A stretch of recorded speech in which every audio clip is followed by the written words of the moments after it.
continuiamo a parlare di musica, di spettacoli. Domani alle 20:30 al Teatro Trianon di Napoli in scena Strativari, e con noi ci sono due dei protagonisti, Cristina Donadio e Maurizio Capone. Benvenuti.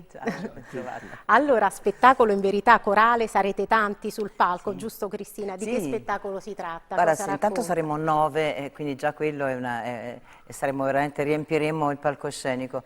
È uno spettacolo da vivere con tutti e 5 i sensi, c'è musica, c'è testo,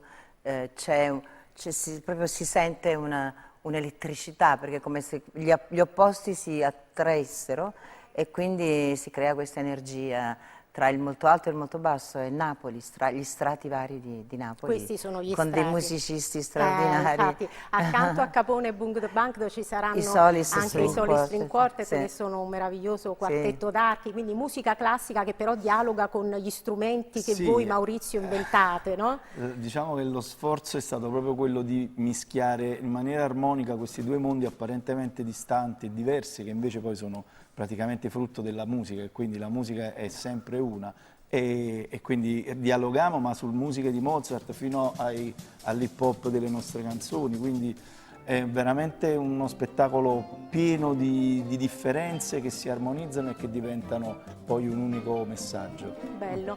Il testo è inedito e l'autore è Valanzuolo, sì, Stefano Valanzuolo. È un testo originale di Stefano. Ogni tanto poi è come entrare in un labirinto, che appena si gira l'angolo, ecco, c'è una suggestione di un autore, autori che hanno un'appartenenza molto profonda con la città, da Viviani, c'è Moscato, Pasolini anche, tante citazioni, però sono tutti flash che sono inseriti in questo testo originale di Stefano. E la regia è di Raffaele Di Florio. Sì, esatto. Doveroso dire.